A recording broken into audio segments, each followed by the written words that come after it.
Welcome दोनों का। Sir 20 minute बस। फोटो माइक देता। बिस्मिल्लाहिर्रहमानिर्रहीम इय्याका नअबुदु व इय्याका नस्तईन। जैसे कि आप सब जानते हो 15 साल हो गए हैं मुझे एक्टिविज्म में, और 15 साल एक्टिविज्म में मैंने कभी भी किसी भी पार्टी के साथ नहीं गया और ना मैंने कभी वोट भी किया है, जो हकीकत है सच बोलता हूँ। लेकिन जिस माहौल में हम बड़े हुए हैं, जिस माहौल में हमने अपनी जवानी निकाल दी है, आज मेरी उम्र हो गई है 36। 20 साल का था जब मैं एक्टिविज्म स्टार्ट कर रहा था और आज 36 साल का हूँ। और एक बार मैं आपको याद दिला देना चाहता हूँ, जब मैं कश्मीर के अंदर पहली बार आया 2012 में, तो मैं लोगों को यहाँ तड़पते हुए, मरते हुए और लोगों को जेलों में जाते हुए देखकर मुझे ये लगा कि मुझे यहाँ काम करना चाहिए। मैंने काम किया, मैंने जंतर मंतर पे 50 से ज़्यादा प्रोटेस्ट किए, हंगर स्ट्राइक की।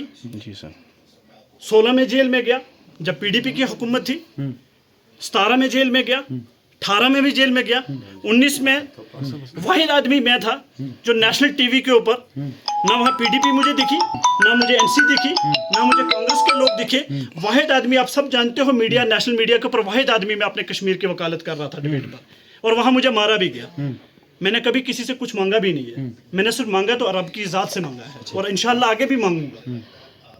उसके बाद मैं जम्मू जब आता हूँ तो मुझे दोबारा गिरफ्तार कर दिया जाता है और मैं जेल में बंद हो जाता हूँ। 6 महीने में जेल में रहा हूँ। मेरे बाप आज नहीं है, कोविड में 10 फैमिली के 10 परिवार के लोग मारे गए, लेकिन मुझे आज भी बाप की वो याद है कि जब मेरा बाप 80 साल का बुजुर्ग थाने के अंदर आया और पुलिस वालों ने बोला, जब वो मेरे साथ मिल रहा था, पुलिस वालों ने बोला चल टाइम निकल हो गया, चल निकल बाहर जम्मू के अंदर। तो मुझे वो याद है आज भी दिन, लेकिन हमेशा अल्लाह को याद करता था कि इंशाल्लाह एक दिन बेहतर होगा। उसके बाद कश्मीर के अंदर जो हालात बने आप सब जानते हैं, इंटरनेट बंद हुआ, 370 ख़त्म हुआ। मैं ये सोच रहा था कि शायद सच की सियासत यहाँ कश्मीर में दोबारा होगी और लोग सच बोलेंगे। चाहे जितने भी लोग गिरफ्तारियां हुई 370 के टाइम, वो भी आप सब जानते हो, नौजवानों को खासकर गिरफ्तार किया गया। होम मिनिस्टर साहब ने यह भी कहा था कि हम जब 370-35 ख़त्म कर रहे हैं तो 2 परिवारों की वजह से, एक अब्दुल्ला और एक मुफ्ती परिवार से। लेकिन मुफ्ती और अब्दुल्ला परिवार आज भी MP बनना जा रहे हैं, वोट ले रहे हैं, लोगों से वोट मांग रहे हैं, रैलियां कर रहे हैं, लेकिन हमारे नौजवान आज भी जेलों के अंदर बंद हैं। मैं सरकार से सिर्फ गुजारिश करूंगा, मैं आज अल्ताफ बुखारी साहब के साथ मैंने पार्टी ज्वाइन किया है। इनका एक विजन है कि मुझे जेलों से बेगुनाह लोगों को, जिनका कोई कसूर नहीं है, उनको बाहर लाना है, कैदियों को बाहर लाना है। तो आप जानते होंगे जब मैं जेल में था, 6 महीने जेल के बाद मैंने जेल में शूज़ उतार दिए थे, और मेरी भी एक मांग थी सरकार से कि जेल से जितने भी हमारे नौजवान हैं जम्मू कश्मीर के उलमे दीन हैं, उन सबको रिहा किया जाए। तो जब मुझे लगा कि ये बात तो अल्ताफ बुखारी साहब करते हैं पार्टी के ऊपर भी, और लोगों के लिए भी, मैंने कई लोग ऐसे देखे हैं जहां मैं नाम आपको मीडिया के जरिए नहीं बता सकता कि जिन लोगों को इन्होंने जेल से रिहा कराया है। तो मुझे लगा कि अगर मेरी मांग, जो मेरा मौक़िफ़ है कि आज के टाइम 370 के बाद कि जितने भी कश्मीर के कैदी जो अलग जेलों के अंदर बंद हैं, रियासत की बाकी जेलों के अंदर बंद हैं, इन सबको रिहाई मिले और सब अपने माँ बाप के पास, अपने बच्चों के पास वापस लौट कर आ जाएं। जिसकी वजह से मैंने सोचा कि मुझे अल्ताफ बुखारी साहब को ज्वाइन करना चाहिए। और साथ में एक चीज़ बोल देता हूँ कि इससे पहले 6 महीने पहले आप जानते होंगे मुझे श्रीनगर में गिरफ्तार किया गया, जब मुझे 153 लगाया और गिरफ्तार किया गया कोकरनाग से। इस तरीके से मुझे गिरफ्तार किया गया जैसे कि मैं कोई आतंकवादी था, बट एक FIR थी, गिरफ्तार किया, नोटिस भी दे सकते थे, मैं तब भी आ जाता, लेकिन मुझे घसीट के लाया गया। ठीक है, कानून अपना काम कर रहा है, कोर्ट में आज वो केस चल रहा है, कोई नहीं, कोर्ट में देखेंगे सच क्या है झूठ क्या, कोर्ट उसका फैसला करेगा। लेकिन उस टाइम मैंने एक फैसला किया कि मुझे अब एक पॉलिटिकल बैकअप चाहिए। मैं कभी भी सियासत के साथ नहीं था। तब मैंने फैसला किया कि मैं अपनी वाइफ को, मेरी वाइफ के लिए मैडम महबूबा जी ने कहा कि आप, मुझे पहले बोला कि आप ज्वाइन कीजिए। मैंने बोला मैं तो ज्वाइन नहीं करूँगा, हाँ अगर रूही जाना चाहती है तो जा सकती है। उन्होंने रूही को बोला ठीक है जी ज्वाइन कराते हैं। 2 महीने तक वो मेरे पास आते रहे, फिर रूही को ज्वाइन करवाया।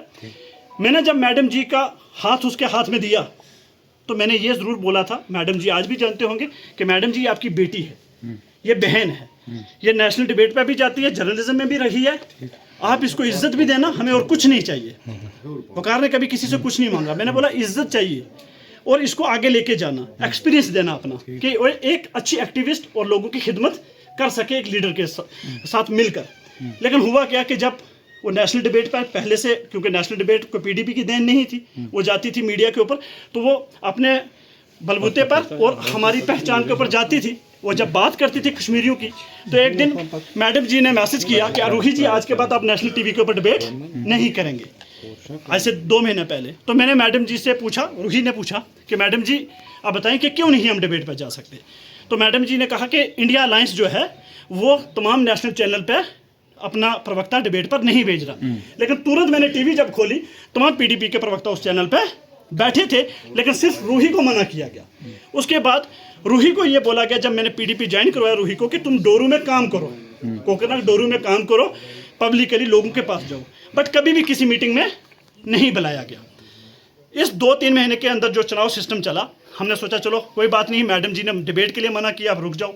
मैडम जी कह रही थी कि आप बीजेपी के खिलाफ मत बोलिए, अब नेशनल कॉन्फ्रेंस के खिलाफ बोलिए।